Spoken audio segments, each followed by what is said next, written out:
Can you solve this tricky Google interview geometry puzzle? We have right triangle whose height is 6 units and hypotenuse is 10 units. Our goal is to find the area of this triangle. At first you might laugh and think this is super easy to solve. But remember, it is asked in Google interview, so it must be having some trick in it. Here's the crazy part. Most people got it wrong. Can you solve it? Take a second, pause the video, and try it yourself. Then come back and check your answer. All right, let's solve it together. Most people would say, area of this triangle equals half times base times height. That is 1/2 times 6 times 10, which gives the area 30. That's easy, right? But nope, that's not the correct answer. Google wouldn't ask such a question unless there was a twist. So here is twist. Let me explain.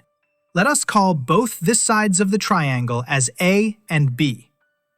Now, applying Pythagoras' theorem, we have a square plus b square equals 10 square, that is 100.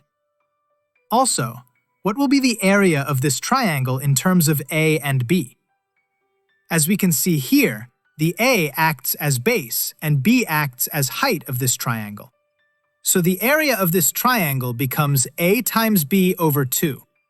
But we have already calculated the area of this triangle as 30 square units. So putting the area here, we get AB over 2 equals 30, or AB equals 60. So now we have two equations, also two unknown, that is A and B. Now we can write as B equals 60 divided by A. Now see, we can substitute it here in the equation, so we get A squared plus 60 squared divided by A squared equals 100. Now, multiply everything by A squared to remove the denominator. That gives A to the power of 4 plus 3,600 equals 100 times A squared. Now arranging everything to one side. So we get A to the power of 4 minus 100 times A squared plus 3,600 equals 0. This looks tough, but it's really just a quadratic in disguise. Let's set x as the value equal to a squared.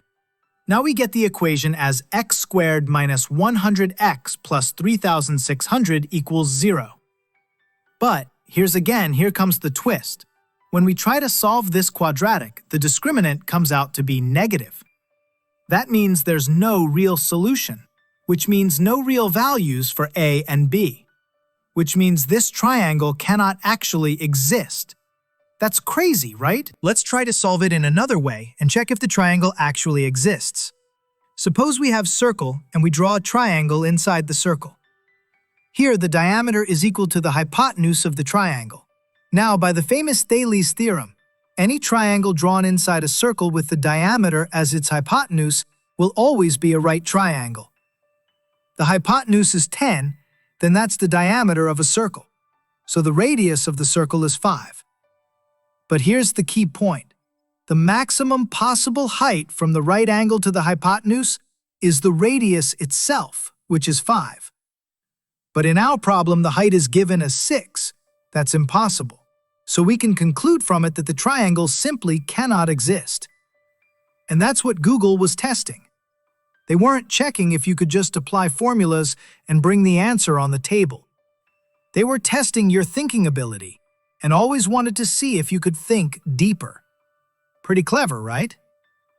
Now, here's a bonus challenge for you. What if the height was exactly 5 instead of 6? What would the area of the triangle be then? Can you solve it? Give it a try. Drop your answers in the comments below, and don't forget to like and subscribe our channel Mathspire for more tricky puzzles like this. Thanks for watching, and keep on learning.